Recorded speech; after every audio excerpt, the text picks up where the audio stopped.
दिल्ली से आए हमारे CEO NHA doctor Sunil Kumar बनवाल साहब, डायरेक्टर एनएफसीयू डॉक्टर विपिन सिंह साहब, स्पेशल सेक्रेटरी हमारी हेल्थ डॉक्टर नेहा अरोड़ा जी, एडिशनल हेल्थ सेक्रेटरी विद्या शर्मा पंकज जी, यहाँ पर डायरेक्टर आईटी एनएचए दिल्ली से आए हमारे विक्रम पंगारिया साहब,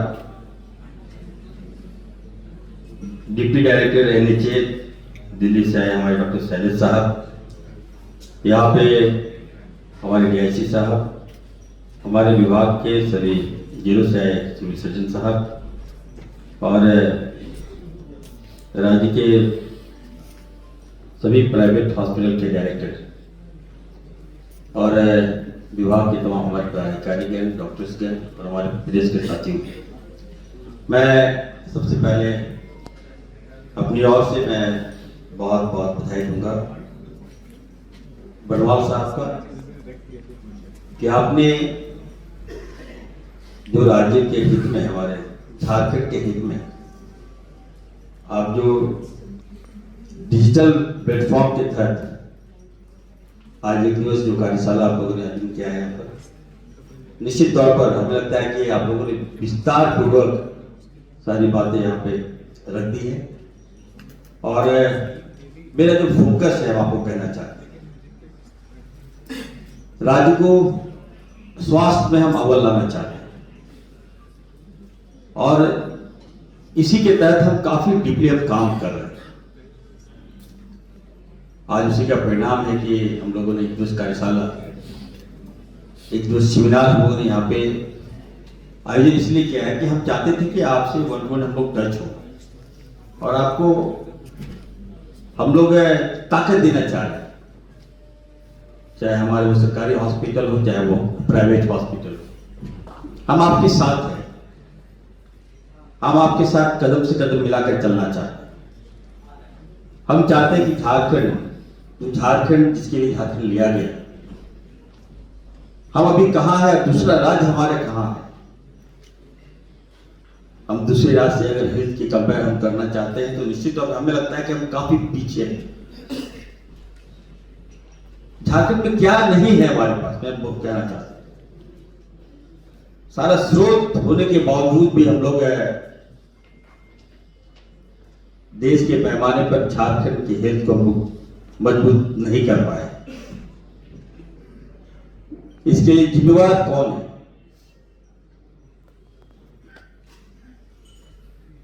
हमें कहां रहना चाहिए था? कभी हम कभी बाहर जाते हैं, देखते हैं तो लगता है कि हमारा सिस्टम क्या है, क्या क्या इन लोगों ने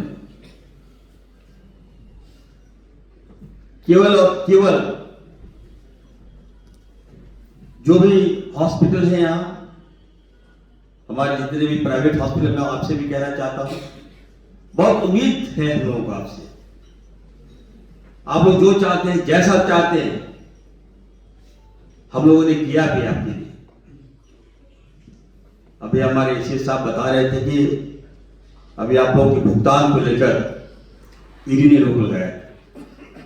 212 कितने हॉस्पिटल थे, लगभग 212 हॉस्पिटल को ईडी ने जांच किया और गड़बड़ियां भी पाई, जिसके कारण बदनामी भी हुई और अखबारों में, यहां तक कि दूसरे राज्यों में भी मैसेज गया कि यहां पे आयुष्मान में गड़बड़ी हुआ है,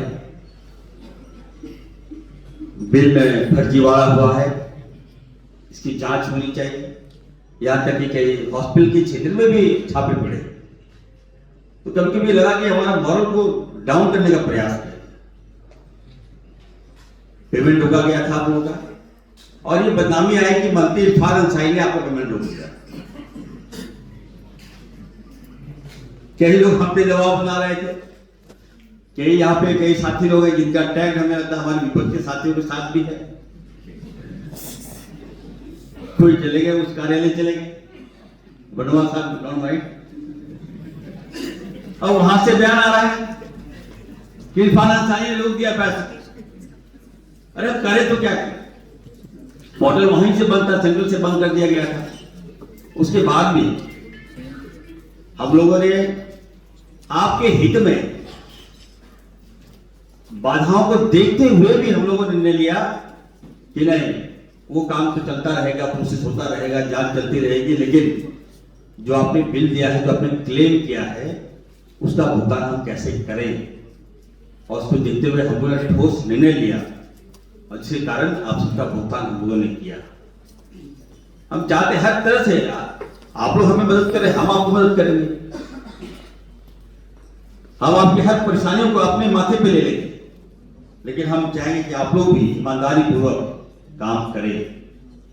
अभी बता रहे थे कि देखिए सरकारी जो हमारे हॉस्पिटल है वहां पर हम लोग नंबर ऑफ पेशेंट ज्यादा होता है, लेकिन जो क्लेम करते हैं हम लोग वो क्लेम कम आता है। और जो प्राइवेट हॉस्पिटल में नंबर ऑफ पेशेंट कम आता है और क्लेम ज्यादा आता है, तो ये चिंता का विषय। ऐसा क्यों? फिर भी हम लोगों ने कहा कि नहीं, आपका हर क्लेम हम लोग मानेंगे। अभी हमारे जो रिम्स हॉस्पिटल है, आप देखिएगा, राज्य का हमको लगता है कि देश का सबसे बड़ा हॉस्पिटल है। वहां पे आयुष्मान कार्ड का क्या हाल है? हम लोग ठीक ठाक उसको नहीं कर पाए। क्लेम भी होता है, रिकवरी बहुत ज्यादा कम आता है क्लेम वहां से। पेशेंट ज्यादा है लेकिन क्लेम कम है। इसको भी हम लोग बेहतर करने जा रहे हैं। दूसरा कि सदर, निश्चित तौर पर सदर हॉस्पिटल हमारा बेहतर हुआ है। देश के पैमाने पे हम लोग अच्छा किए हैं, हम लोग को अवार्ड भी मिला है, तो उस पर हम लोग मेहनत कर रहे हैं, काफी डीपली हम लोग काम कर रहे हैं। और आने वाले दिनों में आप देखिएगा, अभी हम लोग जिस राज्य में बोन मैरो ट्रांसप्लांट नहीं होता है, सिकल सेल एनीमिया बता रहे हैं, अभी हमारे एसए साहब बता रहे थे कि थैलेसीमिया का अभी तक अभी हमें राज्य में ये हमें जानकारी है ही नहीं कि हमारे पास कितने थैलेसीमिक पेशेंट हैं, सिकल सेल कितने पेशेंट हैं, पूरा आंकड़ा हम लोग अभी तक जुगाड़ नहीं कर पाए। बैल और बोन मैरो ट्रांसप्लांट कैसे करेंगे हम लोग? हमारे पास क्या नहीं है, लेकिन हम लोग नहीं कर पाए अभी तक। तो आने वाले दिनों में हम चाहेंगे कि आप देखिएगा, हमने निर्णय लिया है कि राज्य में सबसे पहले जितने भी हमारे थैलेसीमिया पेशेंट हैं उसका आंकड़ा हम लोग कलेक्ट करेंगे, उसकी जांच कराएंगे और इलाज पे भी हम लोग आगे आएंगे। इलाज भी हम लोग अच्छा से अच्छा इलाज देने का काम करेंगे। दो तीन बातें हम आप सबसे कहेंगे। देखिए, जितने भी हमारे जो प्राइवेट हॉस्पिटल के आप लोग सारे डायरेक्टर लोग आए हैं, सरकारी हॉस्पिटल है, हमारे सीए साहब है, हम लोग दवा बनाते हैं, हम लोग काम कर लेते हैं। लेकिन जो लोग प्राइवेट हॉस्पिटल में, आप लोग को भी अपनी जिम्मेवारी को समझना होगा। तो ये मकसद नहीं रखना है कि हम हॉस्पिटल खोल दिए और एक इनकम का सोर्स हो गया हो। अगर आप इस वे में आप चलेंगे कि नहीं, हमें व्यवसाय करने के लिए प्राइवेट हॉस्पिटल खोले हैं, तो हमें लगता है कि वो ठीक नहीं होगा। एक डॉक्टर मैं कहना चाहता हूं, हम लोग जब डॉक्टर बनते हैं तो हमारा मकसद होता है कि हम ईमानदारी से सेवा करें। ये प्रथम हमारे लगता है प्रायोरिटी होनी चाहिए। लेकिन आए दिन आप देखिएगा, मैं सारे प्राइवेट हॉस्पिटल को नहीं कहना चाहता, लेकिन कुछ प्राइवेट हॉस्पिटल ऐसे हैं जिनका मोटो है कि हम किस तरह से लोगों का एकदम खून पी रहे हैं। जब तक वो पैसा नहीं देते तब तक उसका इलाज करते रहे, जबकि ये जानते हुए कि हम उसका इलाज कर पाएंगे या कर नहीं पाएंगे। हम पेशेंट को एडमिट कर दिए, बिल बना रहे हैं। जब 30 लाख 40 लाख हो गया बिल, जब वो देने के लिए सक्षम नहीं है, वैसे पेशेंट को आप लोग रेफर कर देते हैं। रेफर कहां करते हैं? रिम्स। क्या दाग मिलता है बदनामी का? कि जो डेथ ऑफ रेशियो है बहुत ज्यादा रिम्स का है। वहां भेजना हम लोग वहां प्रयास करते हैं, लेकिन किसी को बचा पाते हैं, किसी को नहीं बचा पाते। लेकिन फिर भी मैं आप सबसे कहूंगा, देखिए कि जब कोई पेशेंट गया तो एक इंसानियत के नाते उस पेशेंट को जब आप लोग लेते हैं, अगर बिल बना रहे हैं आप लोग 10 लाख, 15 लाख, 20 लाख, तो कम से कम ये आपके अंदर भावना होनी चाहिए कि हम उसकी रिकवरी कैसे कराएं। तो अगर माफ कर देंगे तो क्या जाएगा आपका। अभी सुप्रीम कोर्ट की बातें आ रही थी। सुप्रीम कोर्ट में सभी हमारे सेक्रेटरी को, देश के सेक्रेटरी को बुलाया गया था और खास करके वहां पर एसओपी बनाने की मांग की गई कि जो रेट है हमारा आईसीयू का, सीसीयू का, क्या रेट होना चाहिए। आपका हॉस्पिटल का रेट डिफर है, किसी और का हॉस्पिटल का रेट डिफर है, तो हमारे आम पेशेंट कहाँ जाए। तो आप सोचिए, अगर किसी को प्राइवेट हॉस्पिटल में अगर एडमिट हुआ तो उसका तुरंत मोटिव होता है कि आप बिल दे दिए। हम जिस दिन प्रभार संभाले जो मंत्री हेल्थ, तो आपने सबसे पहले निर्णय लिया था कि हमने आग्रह किया था आप सबसे, जितने भी या प्राइवेट हॉस्पिटल के जितने भी ओनर हैं, हमने आपसे प्यार से हमने कहा था, देखिए अगर आप लोग टैग हैं हमारे, ठीक है, अगर आप हमारे विभाग से आप टैग नहीं है, हमने आपको मान्यता नहीं दिया है, तो ठीक है, अपना जो करना कीजिए, मुझे कोई पता नहीं। लेकिन इनसे अगर आप हमारे विभाग से टैग हैं, हम आपको राशि मुहैया कराते हैं, हम आपको आयुष्मान भारत के तहत आपको टैग करके पैसा देते हैं, तो हमने बहुत कुछ आप लोगों से नहीं मांगा है। आप जो क्लेम करते हैं हम जांच भी नहीं करते, हम चलो भाई दे दो, सही क्यों होंगे। कुछ लोग कहते हैं सर फ्रॉड बिल आया, लेकिन चलो भाई हमने कहा चलो दे दो पेमेंट, कुछ तो इलाज हुआ ही होगा, ऐसा तो नहीं कि सब लोग। लेकिन उसके बाद कभी कभी हमें शिकायतें मिल रही है कि हम आप सबसे कहा था कि जो पेशेंट इलाज के क्रम में डेथ हो जाता है, तो वैसे पेशेंट को आप लोग रिलीज कर दीजिए। उसके बाद भी हमें लगता है कि 80% लोगों ने मेरी बात को माना है, 20% लोग नहीं करते हैं, तो वैसे 20% लोगों से फिर से मैं रिक्वेस्ट कर रहा हूं आपसे, हेल्थ मिनिस्टर हूं मैं आपका, फिर भी मैं रिक्वेस्ट कर रहा हूं कि छोड़ दीजिएगा। हम काफी सॉफ्ट भी हैं और हमारे पास कंट्रोल पावर भी है। मैं देख रहा हूं, जब मर गया तो ये मान के चलिए कि चलिए भाई 10% 20% मिसलेस मान के चलिए आप कि हमने माफ कर दिया, हमने पुण्य का काम कर दिया। ये भावना आपको लाना होगा अंदर आप, और हमें मजबूर मत कीजिए कि हम जाके आपको सील मार दें हॉस्पिटल में। हम ये भी आपको कह रहे हैं, हम आपको हर सुविधा देना भी चाहते हैं, लेकिन आपको थोड़ा बहुत हम करना पड़ेगा। मैं अपने लिए नहीं मांगता हूं, हमें कुछ नहीं चाहिए आप लोगों से। हम आपसे ये चाहते हैं कि कम से कम अगर आप किसी का इलाज करें, कोई मर गया आपका, तो उससे कम से बॉडी तो माफ कर दीजिए। आप लोग छोड़ दीजिए, में क्या हो जाएगा, बहुत कमा लीजिएगा। ये मेरा मोटो है। हमको लगता है कि आप लोग काफी समझदार है, मेरी बातों को आप लोग समझेंगे। दूसरी बात है, आज की जो कार्यशाला है तो काफी एक्सपर्ट लोग आए हैं। आप लोग आपको विस्तार पूर्वक आपको समझाएंगे। दूसरी बात मैं कहूंगा, देखिए बहुत बड़ी जवाबदेही मुझे मिली है और आए दिन हम चाहते भी हैं कि बेहतर से बेहतर हम करें। लोग कंप्लेंट करते थे कि डॉक्टर्स नहीं आ रहे हैं, डॉक्टर ओपीडी में नहीं बैठते हैं। हमने कहा क्यों नहीं बैठते हैं? आए दिन आप देखिएगा, जितना आए दिन पेपर आप खोलिए, आप किसी भी प्राइवेट हॉस्पिटल की खामियां आपको अखबारों में नहीं मिलेगी। आप देख लीजिए, कभी कभी मिलेगा कि बाउंसर लोग आ गया, वहां पहुंच गया, बाउंसर लोग मरीजों को धमका रहा है, लेकिन डीपली जो खामियां वो नहीं मिलेगी। खामियां किसका मिलता है? सरकारी हॉस्पिटल का। किसी के पास एम्बुलेंस नहीं है, कोई पेशेंट गया वहां पे तुरंत मीडिया में आ जाएगा। इन 8 महीनों में हमको लगता है कि कोई ऐसा दिन नहीं होगा जो मीडिया नहीं चला रहा होगा सरकारी हॉस्पिटल की खामियां। उस खामियां को हम दूर कैसे करें? इसके लिए भी हम चाहते हैं कि आप लोग सब लोग मिलकर हमें कुछ रास्ता बताएं, थॉट्स बताएं। आप लोग काफी अनुभवी हैं और जितने भी सिविल सर्जन मैं आपको कहना चाहता हूं कि आप लोग को एक नई टीम के साथ मैंने भेजा है, तो आप लोग अपने हॉस्पिटल को बेहतर कीजिए। डॉक्टर्स आ रहे हैं कि नहीं आ रहे हैं? और डॉक्टर्स आ रहे हैं और फिर उसके बाद प्राइवेट प्रैक्टिस कर रहे हैं, अपने सरकारी हॉस्पिटल में कम ध्यान दे रहे हैं और अपना क्लिनिक खोल दिए हैं, वहां पे जाकर प्रैक्टिस कर रहे हैं। और जो पेशेंट को यहाँ ठीक नहीं कर पा रहे हैं, उसी पेशेंट को मालूम जा रहा है कि आप प्राइवेट हॉस्पिटल में ठीक कर दे रहे हैं। ये कैसा चल रहा है? शिकायतें मिल रही है मुझे, मैं बैठा नहीं हूं, मैं देख रहा हूं, हमारे लोग लगे हैं, जांच कर रहा हूं, और जिस दिन हमें दौड़ी मिलेगी उस दिन कार्रवाई जरूर मैं बता दे रहा हूं। ये नहीं होना चाहिए। अगर आपको प्राइवेट करना तो सरकारी छोड़ दीजिए, क्योंकि खामियां गिनाया जाता है तो सारा ब्लेम हमारे पास आ जा रहा है, सरकार पे आ जा रही है।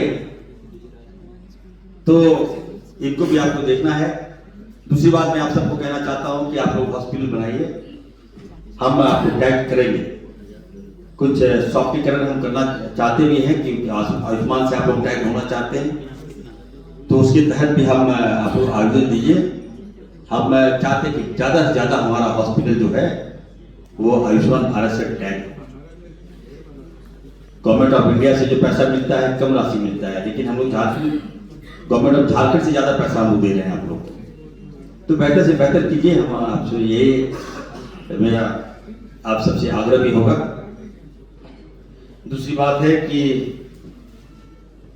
पिछले साल हम लोग काफी जो संख्या था लाभुक परिवारों का वो 75 लाख से बढ़कर इस बार हम लोग 70 लाख से ज्यादा हम लोगों ने लाभुक परिवारों को हम लोग लाभ दिए हैं। और केंद्र सरकार के द्वारा चिन्हित परिवारों को आयुष्मान योजना के तहत 31 लाख परिवारों को 5 लाख का स्वास्थ्य हम लोग दिए हैं, और लगभग 60% राशि का वहन भारत सरकार करती है और 40% हम लोग करते हैं। मैं 2-3 बात आपसे यही कहूंगा। देखिए कि एक जो महत्वपूर्ण बात जो आप लोगों को लगता है कि ये मानना चाहिए, जो मान लीजिए आयुष्मान भारत से जो टैग है, इसके पास कार्ड है, प्राइवेट हॉस्पिटल में गया, मान लीजिए एक्सीडेंट हो गया, तो एक्सीडेंट में मान लीजिए हमारा बोन फ्रैक्चर हुआ, ठीक है, मेरा हेड में इंजरी हुई, तो होता क्या है कि अगर आप एक नहीं, मेरा लेग जो है बोन है वो क्लेम है और जो सर है वो क्लेम नहीं है, तो आप बोन का फ्री में इलाज कर रहे हैं, सरकार पैसा ले रहे, तो कैसे करेगा बताइए, उसको क्या लाभ दे पाए? ये तो मैं तो कहूंगा, देखिए अगर आप लोग कोई इसमें कोई त्रुटियां लग रही है, अगर आपको कोई बात है तो आप लोग बताइए खुल के हमको। मैं इसी हिसाब से मैं कहना चाहता हूं कि थोड़ा सा इसको भी देखिएगा कि मान लीजिए कोई एक्सीडेंट में किसी का पैर टूट गया और हड्डी भी टूट गया, सर का हड्डी भी टूट गया, तो क्लेम में अगर पैर का तो हड्डी का इलाज का पैसा कौन देगा? ये लोग तो उससे पैसा लेते हैं, अब वो गरीब आदमी कहां से देगा? या तो घर बेच रहा है या तो जमीन बेच रहा, कैसे होगा? मान लो वो कहेगा कि उसमें क्लेम ही नहीं है आपका। तो ऐसा एसपी बनाइए कि पेशेंट अगर हमारा जाए तो इसका संपूर्ण इलाज हम लोग करें। इस पर भी हम लोग को ध्यान देने की आवश्यकता है। हम इतना जरूर कहेंगे, हम आपके साथ हैं। आप लोग हमें स्वास्थ्य के क्षेत्र में हम लोग चाहते हैं कि झारखंड में अव्वल आए। इसी के दौरान आपने देखा होगा कि 4 मेडिकल कॉलेज हम लोगों ने मंजूरी दिलाई है, जिसमें मेरे जामताड़ा भी है, धनबाद है, गिरिडीह है और खूंटी है। 350 से बेड का हमारा मेडिकल सीट 350 सीट हॉस्पिटल होगा। हमारे डॉक्टर्स आएंगे, डॉक्टर्स पैदा होंगे। इसी साहब ने कहा कि आप लोग अगर कोई बहुत अच्छी डॉक्टर्स मिलते हैं तो लाइए उनको, प्राइवेट हॉस्पिटल में भी लाइए। अगर अच्छे डॉक्टर आएंगे तो हम लोग वहां भेजेंगे। ये सारे काम कर रहे हैं। आने वाले दिनों में 4 और मेडिकल कॉलेज हम लोग लाने जा रहे हैं। अंत में हम हमारे जो बनवाल साहब से कहें कि आप गवर्नमेंट ऑफ इंडिया में हैं और झारखंड से आप काफी लगाव रहा है, आप काफी अच्छा काम भी किए हैं, लेकिन आप दिल्ली चले गए, हम लोग काफी मिस कर रहे हैं आपको। तो आप जब दिल्ली गए हैं तो आपसे उम्मीद भी बहुत है हम लोग का कि हेल्थ सेक्टर में कुछ हम लोगों को पैसा दिए। झारखंड आप जाने रहे हैं, झारखंड में बहुत पैसा आप लोग कटौती कर दे रहे हैं। इरफान अंसारी के नाम से कटौती हो जा रहा है, ऐसा हमारा हमें फील हो रहा है। तो एक और बात हम कहेंगे इसे साहब को कि देखिए इसे साहब हम लोग गांव जाते हैं तो गांव में लोगों को आइडेंटिफाई नहीं कर पाते हैं कि उसके पास कुछ है ही नहीं इलाज कराने का। तो हम चाहेंगे कि अबुआ हेल्थ कार्ड बढ़िया कार्ड बना के दें। तो जब आपने कहा कि नहीं डिजिटल हम कैशलेस कार्ड करना चाहते हैं, तो हम ये कहेंगे देखिए जितने भी यहाँ पे जितने लोग हैं यहाँ पर उनका अगर पर्स खोजिएगा, पर्स में देखिएगा तो टाइप ऑफ बैंक का एटीएम मिल जाएगा, बैंक का कार्ड सबके पास मिलेगा।